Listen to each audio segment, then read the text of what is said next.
Muy buenos días. Ya estamos en el martes de esta séptima semana de meditar en las locuras divinas, locuras de Dios, es decir, aquellas cosas con las que nos sorprende, obrando de manera maravillosa a pesar de la debilidad y de la incapacidad de los siervos de Dios, cuyas vidas están contenidas allí en la palabra de Dios tal como ellos las vivieron. Y estos héroes extraordinarios en realidad fueron personas muy débiles, pero que pudieron confiar en Dios para alcanzar la victoria. Esta semana nos estamos ocupando de Jonatán, aunque sea yo solo. Ahora bien, hoy seguimos meditando en la situación en la que el pueblo de Israel se encontraba. Saúl llevaba ya unos 2 años como rey de Israel y él decide enfrentar a los filisteos. Sin duda que la situación era agobiante, pero no cabe duda de que lo que Saúl hizo fue un poco salir a la aventura, porque como bien relata el pasaje, el pueblo de Israel no estaba preparado para la batalla, el pueblo de Israel carecía de armas y los filisteos eran un ejército verdaderamente impresionante al cual él tenía que enfrentar. No sabemos exactamente por qué lo hizo, si fue por fe, si fue por aventura. La cosa es que Dios permitió que esto sucediera y allí vamos a ver cómo, en una manera dramática, Saúl fracasa en su testimonio, en su vida, en su fe, en su dependencia del Señor. A pesar de eso, en medio de su familia, destaca su hijo Jonatán con una confianza y dejándonos un ejemplo verdaderamente extraordinario. La lectura del día de hoy está en el capítulo 13, versículos 19 al 23. Pero yo quiero daros algunos datos que son interesantes para comprender la situación.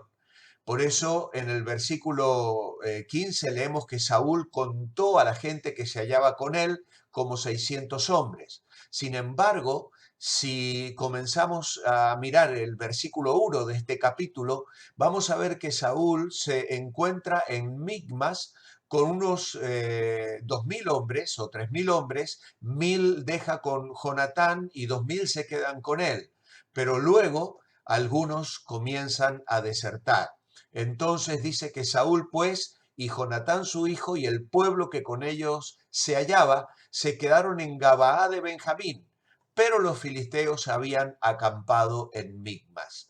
Esto es sorprendente. Parece ser que los filisteos se contentaron con llegar al sitio donde al principio del capítulo se nos dice que Saúl congregó a su gente. Ese sitio obviamente fue abandonado por Saúl y estos enormes ejércitos filisteos con muchísima capacidad armamentística y con muchísimos más soldados podrían haber obtenido una victoria aplastante sobre Saúl y sobre todo Israel. No sabemos las razones por las cuales los filisteos no aprovecharon esa ventaja. Parece que se contentaron con asentarse en el sitio donde antes Saúl y su ejército habían estado. Y dice que los filisteos, en lugar de atacarle de una manera contundente, salieron merodeadores del campamento de los filisteos en 3 escuadrones. Obviamente esto les debilitaba. Y dice, un escuadrón marchaba por el camino de Ofra hacia la tierra de Sual, otro escuadrón marchaba hacia Bedorón y el tercer escuadrón marchaba hacia la región que mira al valle de Seboim, hacia el desierto. Así que aquí tenemos entonces a los filisteos atacando 3 regiones diferentes que si miramos en un mapa o consultamos una enciclopedia bíblica, nos permitirán descubrir que un grupo de filisteos subía hacia el norte, otro iba hacia el poniente, hacia el oeste, y el otro grupo iba hacia el sudoeste, hacia el Jordán, diríamos. Así que de estas maneras, estas 3 regiones del pueblo de Israel estaban siendo sometidas. Y luego el texto que hoy nos toca leer, desde el versículo 3, 19 al 23, nos relata la situación tremenda en la que se encontraba el pueblo de Israel, porque los filisteos se habían anticipado en el sentido de que no habían permitido que ningún israelita desarrollara el oficio de la herrería, para que no pudieran armarse.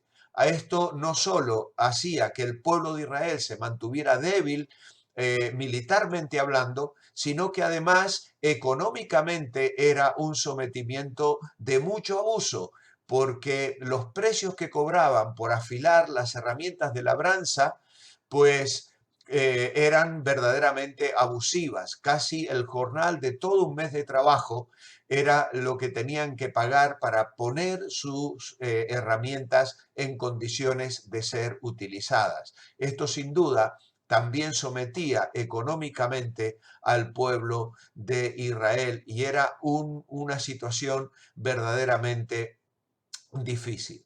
Ahora bien, la pregunta que nosotros tenemos que hacernos en esta mañana es ¿cuántas veces en nuestra vida es así? Dejamos que el enemigo intervenga, que el enemigo nos conquiste, que el enemigo gane terreno en nuestras vidas. Ellos lo estaban haciendo de una manera aparentemente funcional, que les funcionaba, aprovechaban las circunstancias y grupos de destructores en tres direcciones distintas marchaban al norte, al poniente y al sudeste. ¿Qué es lo que Satanás nos quita para impedir que alcancemos la victoria en la vida cristiana? ¿Cuánto me gustaría que pudiésemos conversar un poquito, aunque porque sé que podrías darme algunas respuestas? Pero Satanás intenta impedir que alcancemos la victoria en la vida cristiana.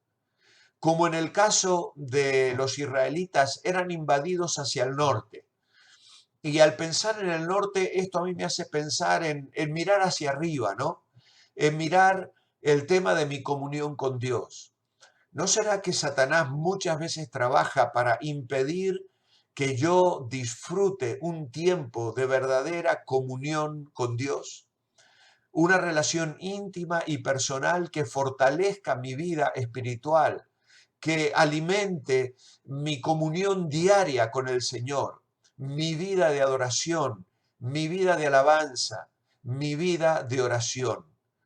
El enemigo incursiona para impedir que yo pueda experimentar el gozo y la bendición y la victoria consecuente que en otras áreas de mi vida viene cuando yo vivo en esa comunión diaria con el Señor. Pero habría otro grupo de filisteos que avanzaban hacia el poniente, hacia donde cae el sol. Y esto me hace pensar en el avance, en el tiempo, en la visión. Satanás no me deja avanzar. No quiere que yo tenga una visión de futuro.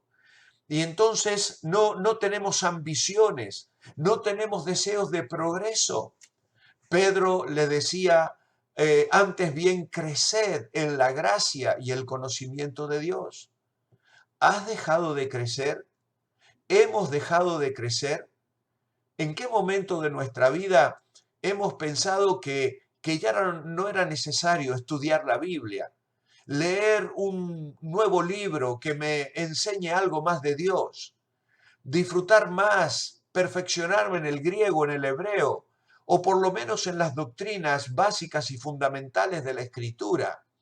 La lectura bíblica diaria de la palabra es sumamente importante, pero qué importante es también cuando nosotros avanzamos en el conocimiento de la palabra de Dios. ¿Qué visión tienes?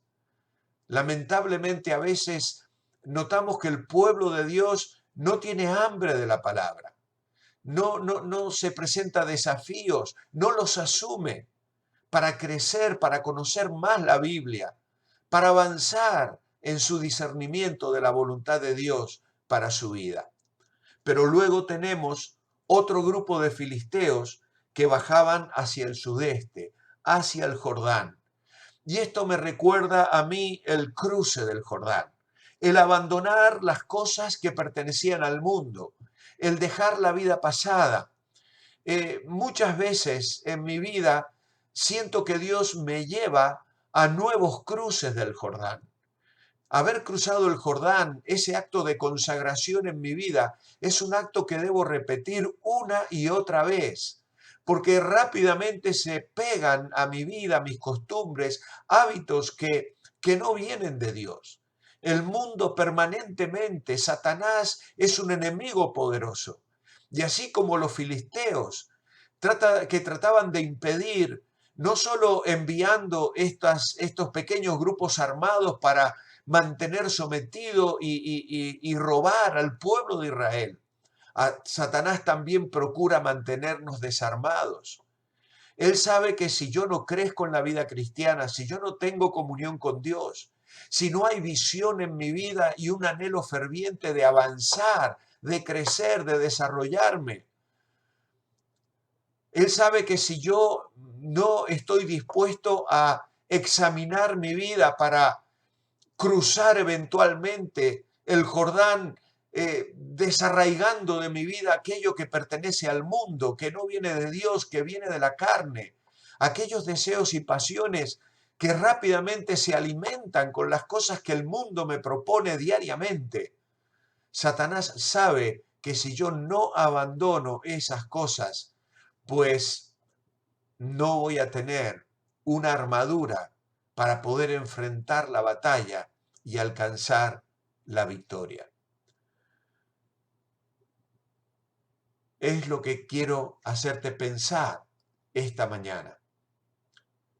La idea principal de esta semana es: no importa el origen, el estatus o el talento de una persona, cuando somete su vida al servicio de la voluntad del Señor para cumplirla, cueste lo que cueste, y la victoria llegará para la gloria de Dios.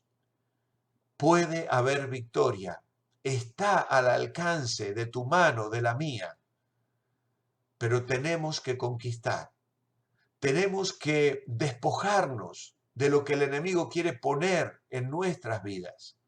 Tenemos que volvernos al Señor para decirle: Señor, esta es la situación en la que estoy, tómame y levántame. La situación del pueblo de Israel era caótica, terrible. Sin embargo, desde esa debilidad, Dios les iba a dar una victoria para que el pueblo de Israel recordara una vez más que la victoria le pertenecía al Señor, venía de Dios, que se las habría de dar, y a través de Jonatán alcanzarían el triunfo. Pero esa victoria sería para la gloria de Dios. Yo te animo que en esta hora te unas a la oración escrita que yo he colocado en mi diario hoy. Amado Padre, guárdame de querer hacer las cosas a mi manera para llegar a una situación así, como el pueblo de Israel había llegado. Que la victoria en mi vida personal sea consecuencia de vivir en tu voluntad, en comunión contigo, afrontando nuevos desafíos para crecer siempre en la gracia y el conocimiento de Dios. En tu nombre, amén. Que el Señor les bendiga. Los espero mañana para seguir meditando en la vida de Jonatán.